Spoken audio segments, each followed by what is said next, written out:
नमस्कार, मैं रीनू कुमारी। आप देख रहे हैं पब्लिक एशियन न्यूज चैनल। इसी के साथ तब वक्त है देश की बड़ी खबरों का। पहली खबर की ओर चलते बता दें, मिजोरम में लैंगपुई में एक विमान दुर्घटनाग्रस्त हो गया। इस दुर्घटना में 6 लोग घायल हो गए। जानकारी के मुताबिक ये बर्मा की सेना का एक विमान है जो लैंगपुई हवाई अड्डे पर क्रैश हो गया। विमान पायलट के साथ 14 लोग सवार थे। मिजोरम डीजीपी ने जानकारी दी कि घायलों को लैंगपुई अस्पताल में भर्ती कराया गया है। दूसरी खबर की ओर चलते बता दें, गणतंत्र दिवस के अवसर पर इस बार फ्लाइंग पास्ट के दौरान उड़ाए जाने वाले तांगेल फॉर्मेशन में हेरिटेज विमान डकोट को शामिल किया गया है। भारतीय वायुसेना मंगलवार को बताया कि तांगेल फॉर्मेशन उस सफल एयर ड्राफ्ट को फिर से दोहराएगा जिसमें 11 दिसंबर 1971 को भारतीय वायुसेना के जवानों को पैराशूट से गिराया गया था। भारतीय पाकिस्तान युद्ध के दौरान शत्रु क्षेत्र पर भारतीय सुरक्षा बलों की यह पहली एयर ड्राफ्ट थी। अगली खबर की ओर चलते बता दें, 500 सालों के संघर्ष के बाद रामलला की प्राण प्रतिष्ठा हो गई है। पीएम मोदी की अगुवाई में अयोध्या मंदिर में रामलला की मूर्ति प्राण प्रतिष्ठा की गई है। हालांकि अब पीएम मोदी ने राम मंदिर से जुड़ा एक वीडियो एक्स पर शेयर किया है। आपको बता दें, पीएम मोदी ने सोशल मीडिया प्लेटफॉर्म एक्स पर वीडियो शेयर करते हुए लिखा कि 22 जनवरी को हमने अयोध्या में जो देखा वह आने वाले वर्षों तक हमारी यादों में रहेगा। और अगली खबर की ओर चलते हुए बता दें, बेंगलुरु की एक विशेष अदालत ने मंगलवार को जयललिता के सोने और हीरे के आभूषणों को तमिलनाडु सरकार को हस्तांतरित करने का आदेश दिया है। अदालत ने पहले कहा था कि जयललिता के परिजन उन संपत्तियों के हकदार नहीं हैं जो राज्य द्वारा जब्त की गई है। विशेष सीबीआई अदालत ने जयललिता की भतीजी और भतीजे जयदीपा और जयदीपक द्वारा दायर याचिका को खारिज कर दिया था। और अगली खबर की ओर चलते बता दें, भारत जोड़ो न्याय यात्रा का नेतृत्व कर रहे राहुल गांधी ने दावा किया है कि केंद्रीय मंत्री ने असम के मुख्यमंत्री कार्यालय के माध्यम से विश्वविद्यालय अधिकारियों को निर्देश दिया था कि राहुल गांधी ने आरोप लगाया है कि उन्हें छात्रों से बात करने की भी अनुमति नहीं दी गई। दरअसल गांधी मंगलवार सुबह असम की सीमा से लगे मेघालय के रिभोई जिले में विज्ञान और प्रौद्योगिकी विश्वविद्यालय मेघालय यूनिवर्सिटी पहुंचे थे। और अगली खबर की ओर चलते बता दें, क्रूनो नेशनल पार्क में नामीबियाई चीता ज्वाला ने 3 नए शावकों को जन्म दिया है जो चीता प्रोजेक्ट के लिए अच्छी खबर है। इससे पहले 3 जनवरी को मादा चीता आशा ने 3 शावकों को जन्म दिया था, जबकि अब चीता ज्वाला ने 3 नए शावकों को जन्म दिया है। कुल मिलाकर क्रूनो नेशनल पार्क में अब 6 नए चीते आ गए हैं। ये चीता प्रोजेक्ट के लिए और देश के लिए बहुत अच्छी खबर है। केंद्रीय पर्यावरण मंत्री भूपेंद्र यादव ने सोशल मीडिया प्लेटफॉर्म एक्स पर जानकारी देते हुए लिखा कि क्रूनो के नए शावक ज्वाला नाम की नामीबियाई चीता ने 3 शावकों को जन्म दिया है। ये नामीबियाई चीता आशा द्वारा अपने शावकों को जन्म देने के कुछ ही सप्ताह बाद आया है। देश भर के सभी वन्यजीव अग्रिम पंक्ति के योद्धाओं और वन्यजीव प्रेमियों को बधाई। भारत में इसी तरह से वन्य जीवन फले फूले। केंद्रीय पर्यावरण मंत्री ने एक्स पर वीडियो शेयर किया है। और अगली खबर की ओर चलते हुए बता दें, म्यांमार से भागकर भारत आए 276 सैनिकों में से 184 को सोमवार को उनके देश वापस भेजा गया। म्यांमार से ये सैनिक पिछले हफ्ते एक जातीय विद्रोही समूह के साथ गोलीबारी के बाद भागकर मिजोरम आ गए थे। असम राइफल के एक अधिकारी के मुताबिक सोमवार और मंगलवार को दिनों तक चलने वाली इस वापसी के साथ मिजोरम भागकर आए म्यांमार सैनिकों को उनके देश वापस भेजा जाएगा। असम राइफल के अधिकारी ने बताया कि 184 सैनिकों को म्यांमार वायुसेना के विमान से आइजोल के पास लैंगपुई हवाई अड्डे से पड़ोसी देश के राखीन राज्य में सिटवे तक पहुंचाया गया।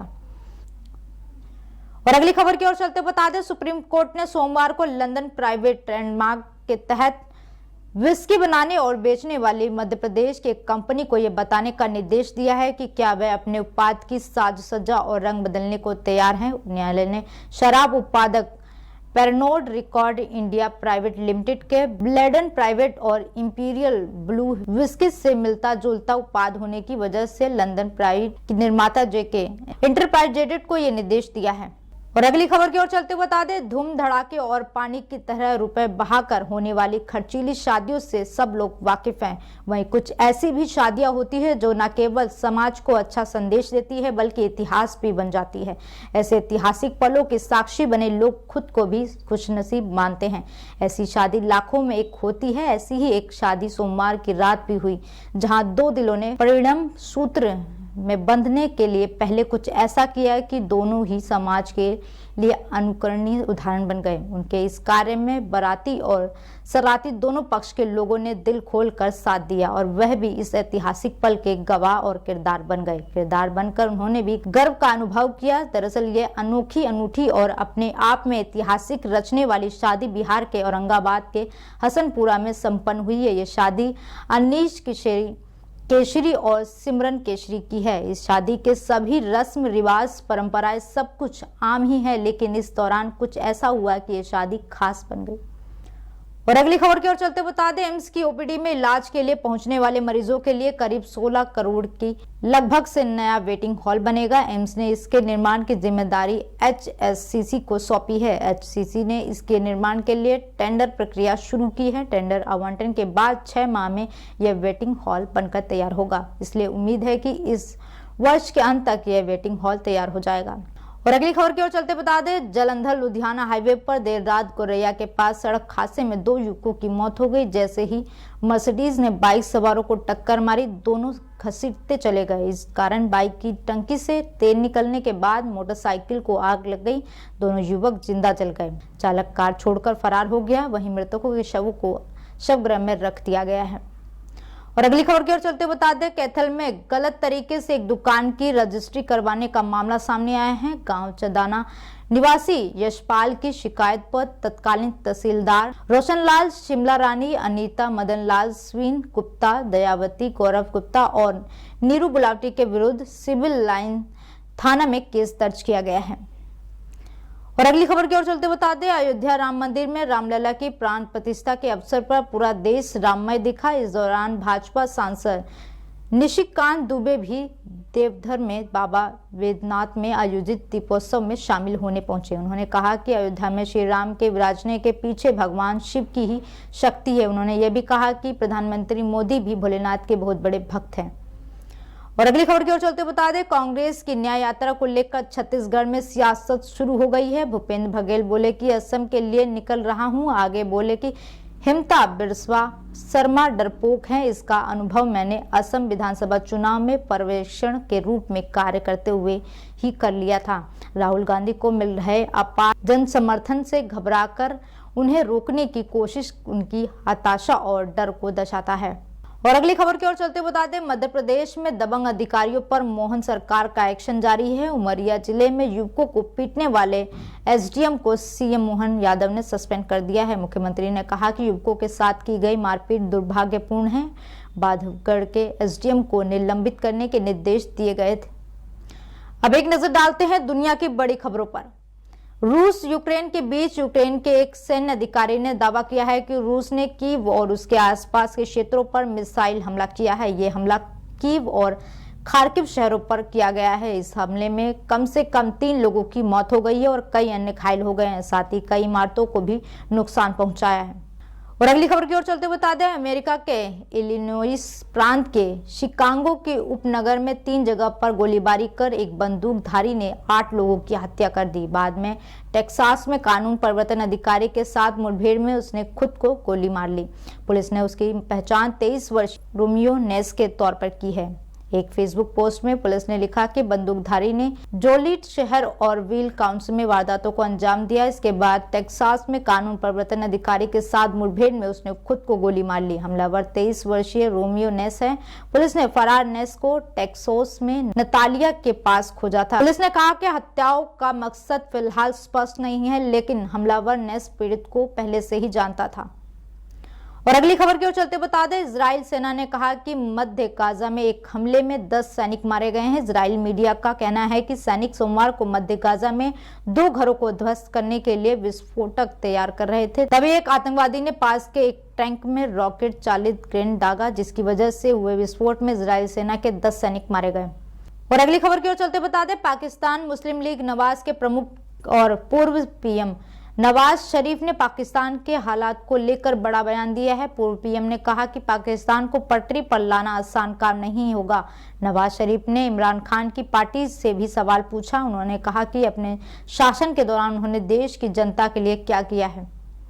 और अगली खबर की ओर चलते हुए बता दें 22 जनवरी का दिन भारत के लिए हर मायने में खास रहा। उत्तर प्रदेश के रामनगरी अयोध्या में राम मंदिर प्राण प्रतिष्ठा का कार्यक्रम बहुत ही हर्षोल्लास के साथ पूरा हुआ। एक तरफ अमेरिकी, मेक्सिको और लंदन जैसे देशों में भगवान राम की पूजा की गई और खुशी से लड्डू बांटे गए, तो वहीं दूसरी तरफ पड़ोसी देश पाकिस्तान कुछ अलग ही मूड में नजर आया। पाकिस्तान में सोमवार को कहा कि भारत में हिंदुत्व विचारधारा का बढ़ता धार्मिक सद्भाव और क्षेत्रीय शांति के लिए गंभीर खतरा है।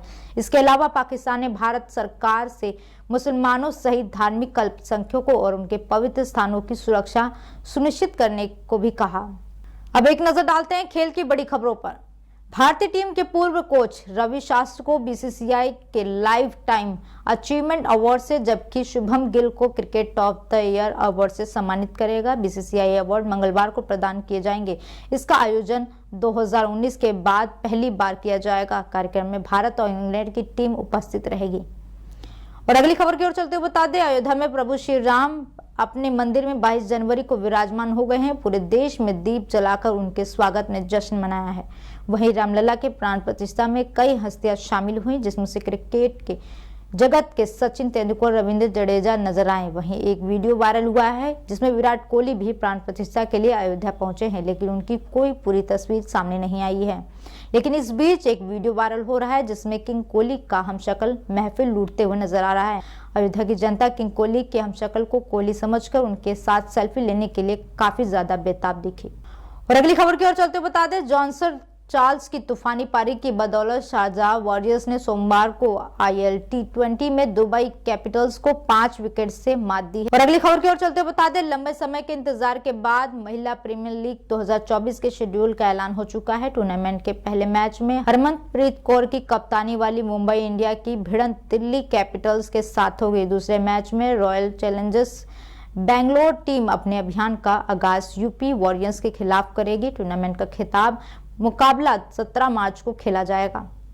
और अगली खबर की ओर चलते बता दें, भारतीय टीम के तेज गेंदबाज जसप्रीत बुमराह ने वर्ल्ड कप 2023 के फाइनल में ऑस्ट्रेलिया के हाथों मिली शिकस्त का दर्द बयां किया है। पता हो कि भारतीय टीम ने लगातार 10 मैच जीतकर वर्ल्ड कप 2023 फाइनल में जगह पक्की की थी, जहां उसे ऑस्ट्रेलिया के हाथों 6 विकेट की शिकस्त सहनी पड़ी। ऑस्ट्रेलिया ने 6ठी बार विश्व कप खिताब अपने नाम किया। अब एक नजर डालते हैं मनोरंजन की खबरों पर। सलमान खान के शो बिग बॉस सीजन 17 अब अपने आखिरी पड़ाव पर पहुंच चुका है। 5 दिनों बाद ये शो ग्रेट फिनाले के बाद खत्म होने जा रहा है। इस शो से मिडवीक एलिमिनेशन में विक्की जैन का पत्ता बिग बॉस ने साफ कर दिया है। वह ट्रॉफी के एकदम करीब पहुंचने के बाद बिग बॉस 17 से एविक्ट हो गए हैं। और अगली खबर की ओर चलते बता दें, सोमवार को अयोध्या राम मंदिर में रामलला की प्राण प्रतिष्ठा हो गई है। इस खास मौके पर पूरा बॉलीवुड उमड़ पड़ा है। इसके अलावा साउथ के भी कई बड़े सितारों ने समारोह में हिस्सा लिया। इनमें से सुपरस्टार रजनीकांत का नाम भी शामिल है। राम मंदिर प्राण प्रतिष्ठा में शामिल होकर रजनीकांत को बेहद खुशी हुई है। इवेंट में उन्होंने कहा कि वो हर साल अयोध्या भगवान राम के दर्शन करने आएंगे। और अगली खबर की ओर चलते बता दें, controversial reality show big boss 17 कुछ ही दिनों में खत्म होने वाला है। शो अंतिम पड़ाव की ओर बढ़ चुका है। बिग बॉस को उनके टॉप 5 मिल चुके हैं। हाल ही में शो में मीडिया ट्रोल्स हुआ है, जहां घर वालों से उनके अब तक के बिहेवियर को देखते हुए कुछ सवाल किए गए। इस दौरान विक्की जैन से लेकर मुनव्वर फारूक तक को आड़े हाथ लिया गया है। शो में हुई प्रेस मीटिंग के बाद बिग बॉस के एक्स कंटेस्टेंट ने इस सीजन के विनर का अंदाजा लगाया है।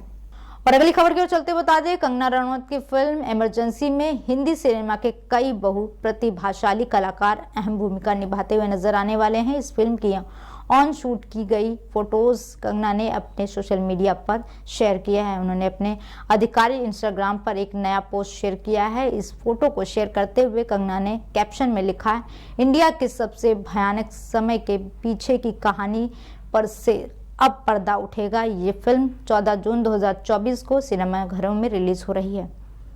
और आखिरी खबर की ओर चलते बता दें, अक्षय कुमार फिल्म बड़े मियां छोटे मियां को लेकर खबरों में बने हुए हैं। हाल ही में उन्होंने फिल्म की रिलीज डेट का ऐलान किया था। वहीं अब एक्शन एक और अपडेट लेकर आए हैं, जो फैंस की बेसब्री की ओर बढ़ा देगा।